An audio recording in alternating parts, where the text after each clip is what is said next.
La lecture est tirée de l'évangile de Luc au chapitre 2.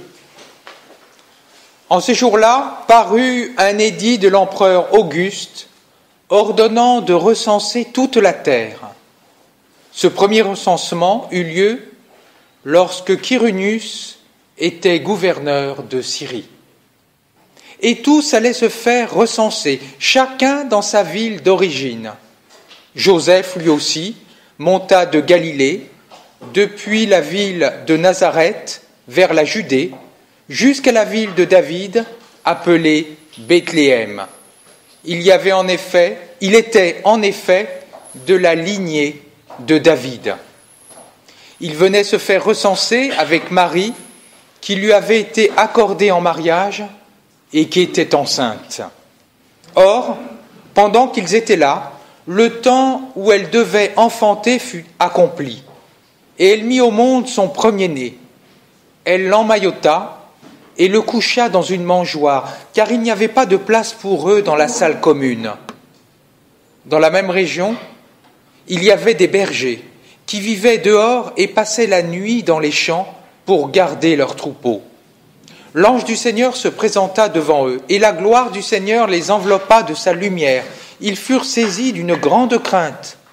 Alors, l'ange leur dit : « Ne craignez pas, car je vous annonce une bonne nouvelle qui sera une grande joie pour tout le peuple.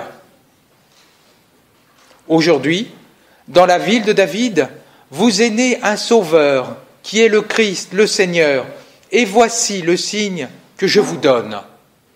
Vous trouverez un nouveau-né emmailloté et couché dans une mangeoire. » Et soudain, il y eut avec l'ange une troupe céleste innombrable qui louait Dieu en disant : « Gloire à Dieu au plus haut des cieux et paix sur la terre aux hommes qu'il aime. » Seigneur, ta parole est la vérité.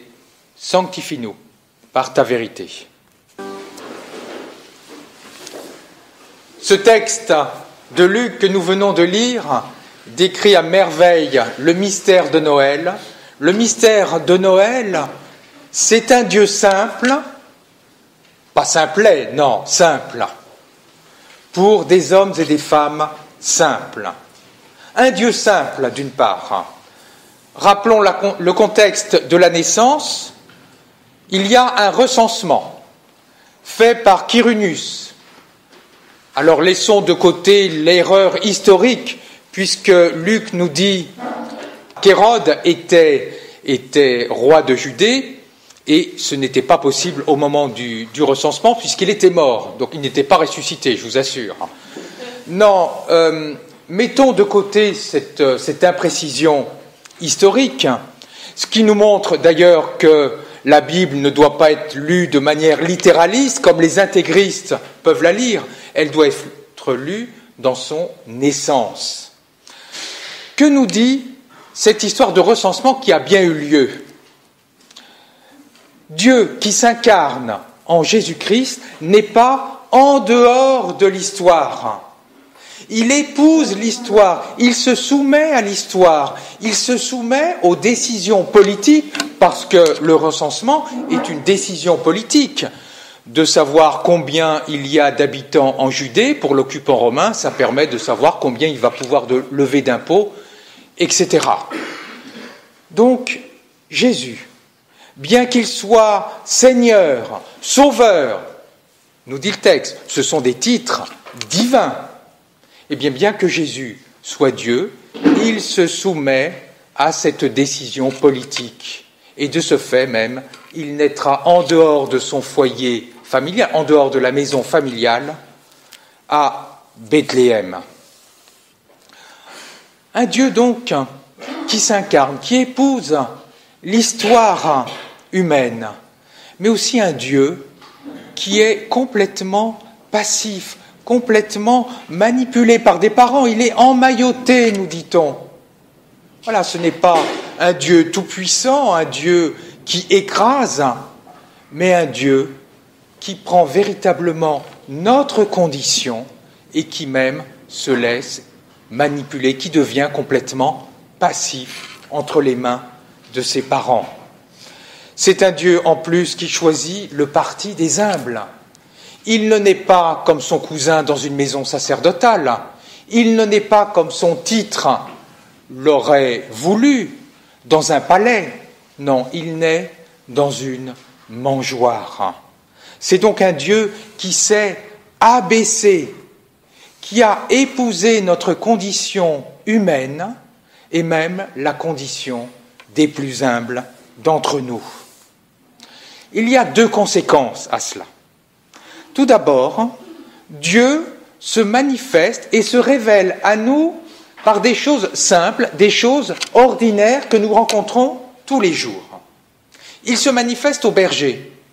Quoi de plus naturel pour un berger que de connaître une mangeoire? Une mangeoire, bah oui, pour des éleveurs de moutons, le mangeoire est vraiment un objet familier. Eh bien, c'est dans cet objet familier que Jésus-Christ va se montrer aux bergers, parce que justement, c'est là où ils ont l'habitude d'aller.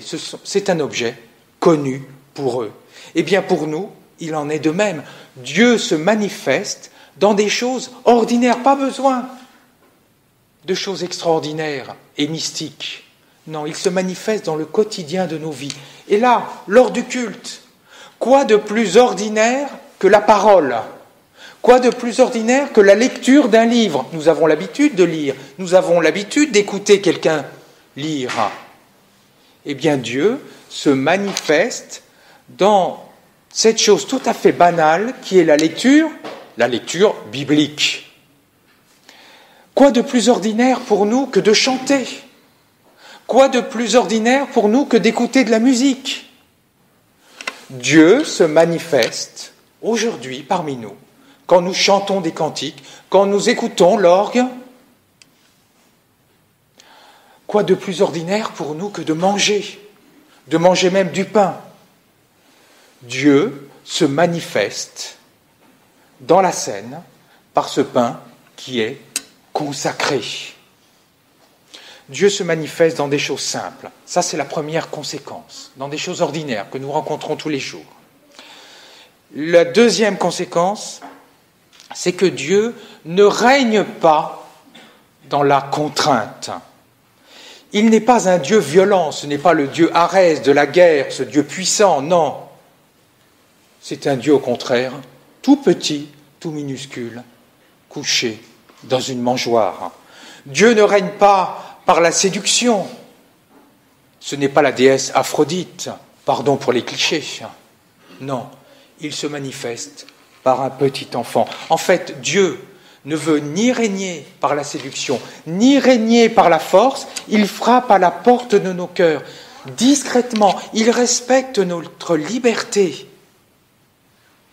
Notre Dieu est un Dieu pudique qui attend simplement un oui de notre part, mais un oui libre.